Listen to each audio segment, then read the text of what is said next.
சிந்தாமணி நினைக்கிற விஷயம் ஒரு காலமும் நடக்காது அப்படின்னு சொல்லி நினைக்கிறவங்க நம்ம வீடியோ கலெக்ட் பண்ணிக்கோங்க. ஆமாங்க, சிந்தாமணி ஒரு பெரிய பிளான் போட்டிருக்காங்க சத்யாவுக்கு எதிராக. சத்யா தான் தன்னோட பொண்ணை கடத்திட்டான் அப்படின்னு சொல்லி அவனை ஜெயிலில் தூக்கி போட்டுருவோம், நம்ம பொண்ணை நம்ம வீட்டுக்குள்ளே ஒளிச்சு வச்சுக்கிறோம் அப்படின்ற மாதிரி ஒரு கேவலமான பிளான், ஒரு மட்டமான பிளான் கூட சொல்லலாம். இந்த பிளான்லாம் பெரிய அளவுக்கு ஒர்க் ஆகாது அப்படின்றது கூட அவங்களுக்கு தெரியல. அவங்க பக்கம் முத்து இருக்காரு, இப்போ வரைக்கும் என்ன பிளான் போட்டாலும் செருப்படி தான் வாங்கிக்கிட்டு இருக்காங்க. அண்ட் இதுக்கப்புறமா அதான் வாங்க போறாங்கன்னு வச்சுக்கோங்களேன். ஸோ பார்ப்போம் என்ன நடக்குது அப்படின்னு சொல்லி. ஓகேங்க, இன்னைக்கு எபிசோட்ல பார்த்தீங்கன்னா நம்ம விஜயா அண்ட் மனோஜ் இவங்க ரெண்டு பேரும் ஒரு ஃபங்க்ஷனுக்கு போறாங்க. ஆல்ரெடி அந்த ஃபங்க்ஷனுக்கு நம்ம ரோஹிணி மனோஜ் போறதா இருந்தது, பெஸ்ட் கப்புள் அப்படின்னு சொல்லிட்டு.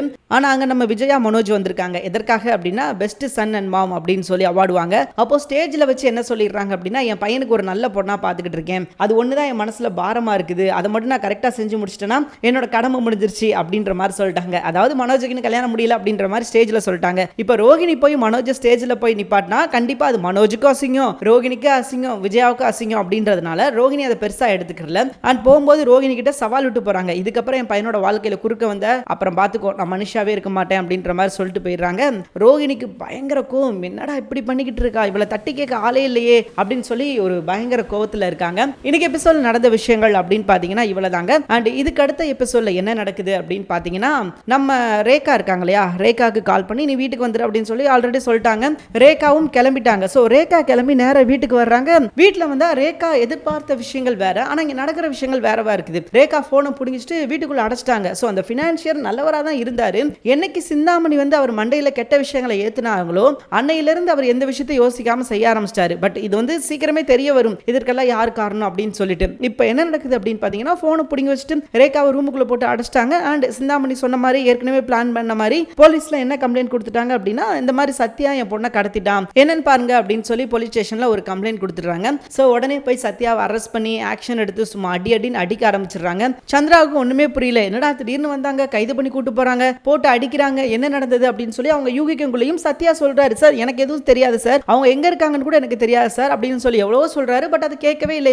இவங்க என்ன பண்றாங்க அப்படின்னு பாத்தீங்கன்னா, கார்னர் பண்றாங்க சத்யாவை. நீ என் பொண்ணை விட்டு போனா மட்டும்தான் நீ வந்து நல்லா இருக்க முடியும், சேஃபா இருக்க முடியும், என் பொண்ணு தான் கல்யாணம் பண்ணிக்கணும் அப்படின்னு நினைச்சனா அது உனக்கு பிரச்சனை தான், அது சிக்கல் தான், சோ நீ இந்த இடத்துக்கு வராத, நீ இந்த இடத்துல இருக்காத, இந்த விஷயத்தை தான் சத்யா வச்சு செய்ய வைக்கிறாங்க. பட் சத்யா என்ன முடிவெடுக்க போறாரு, கண்டிப்பா முத்து இருக்கிறவரை இந்த பிரச்சனை வந்து எப்படி போகும் அப்படின்றது உங்களுக்கு நல்லாவே தெரியும். அந்த அங்க சுத்தி இங்க சுத்தி இந்த கல்யாணத்தை வந்து ரொம்ப சுமூகமா முடிச்சிருவாரு. அண்ட் இதுல என்ன ப்ராப்ளம் அப்படின்னா, சத்யா வந்து தேடணும் இப்ப அந்த பொண்ணை. சத்யா முத்து அந்த ரெண்டு பேரும் சேர்ந்து அந்த பொண்ணு எங்கே இருக்கிறாங்க அப்படின்றத கண்டுபிடிச்சி ஸோ அவங்கள மீட்டா மட்டும்தான் இப்போ சத்யா மேலே எந்த தப்பும் இல்லை அப்படின்னு சொல்லி தெரிய வரும். அண்ட் முத்து என்ன செய்ய போறாரு, கண்டிப்பாக அவர்கிட்ட தான் ஆப்ஷன் இருக்குன்னு வச்சுக்கோங்களேன். அவர் தான் போய் எங்கே இருக்கா, என்ன பாச்சு, அவளுக்கு என்ன ப்ராப்ளம் அப்படின்ற விஷயத்தை கண்டுபிடிச்சி இப்போ சேஃபாக கூட்டிட்டு வர வேண்டிய இடத்துல அவர் தான் இருக்காரு. ஸோ அவர் வந்து கரெக்டாக இந்த விஷயத்தை செஞ்சுட்டார் அப்படின்னா கண்டிப்பாக சத்யா வந்து தப்பிச்சிருவாரு.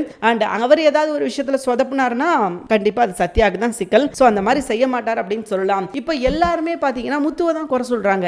மீனா என்ன சொல்றாங்க அப்படின்னா, நான் ஆரம்பத்துல இதுக்காக தாங்க சொன்னேன், அவங்க என்ன வேணா பண்ணுவாங்க, இப்ப பாருங்க அவனை தூக்கி உள்ள வச்சிட்டாங்க, இப்ப யார் அவனுக்கு ஆறுதலா இருக்கா, யார் அவனை ஹெல்ப் பண்ண போறா பாருங்க, நான் இதுக்காக தான் ஆரம்பத்துல இருந்து சொன்னேன், அவங்க விஷயத்துல நம்ம தலையிட வேணாம், கண்டிப்பா அது பிரச்சனை பண்ணுவாங்க, அது பெரிய ப்ராப்ளமா மாறும் அப்படின்றதுக்காக நான் இதுக்காக தானுங்க தலைப்பாடா அடிச்சுக்கிட்டேன், கடைசியில இதுவே வந்து பிரச்சனையா வந்து முடிச்சிருக்கு பாருங்க அப்படின்ற மாதிரி சொல்ல, அப்ப முத்துவும் என்ன சொல்றாரு அப்படின்னு பாத்தீங்கன்னா, நீ எதுக்கும் கவலைப்படாத மீனா, இதை எப்படி சரி பண்ணணும் அப்படின்றது எனக்கு தெரியும், அவங்க வந்து பிரச்சனையை வந்து ஆரம்பிச்சு வச்சிட்டாங்க, சோ அது அவங்களுக்கு எப்படி முடிக்கணும் தெரியாது, ஆனா எனக்கு தெரியும் இந்த ப்ராப்ளத்தை எப்படி முடிக்கணும் அப்படின்னு சொல்லி நான் பாத்துக்கிறேன், நீ எதுக்கும் கவலைப்படாத அப்படின்னு சொல்லி முத்து எவ்வளவோ சொல்றாரு. ஆனா அதை மீனா வந்து அக்செப்ட் பண்ணிக்க மாட்டேங்கிறாங்க. எனக்கு என்ன பண்ணுவீங்களோ எது பண்ணுவீங்களோ தெரியாது, சத்யா வெளியே வரணும் அப்படின்ற மாதிரி சொல்ல, நான் அது ஏன் பொறுப்பு அப்படின்ற மாதிரி சொல்லிட்டு நம்ம முத்து போறாரு. நாளைக்கு எபிசோட் நடக்க போற விஷயங்கள் இவ்வளவுதாங்க. தேங்க்யூ ஃபார் வாட்சிங்.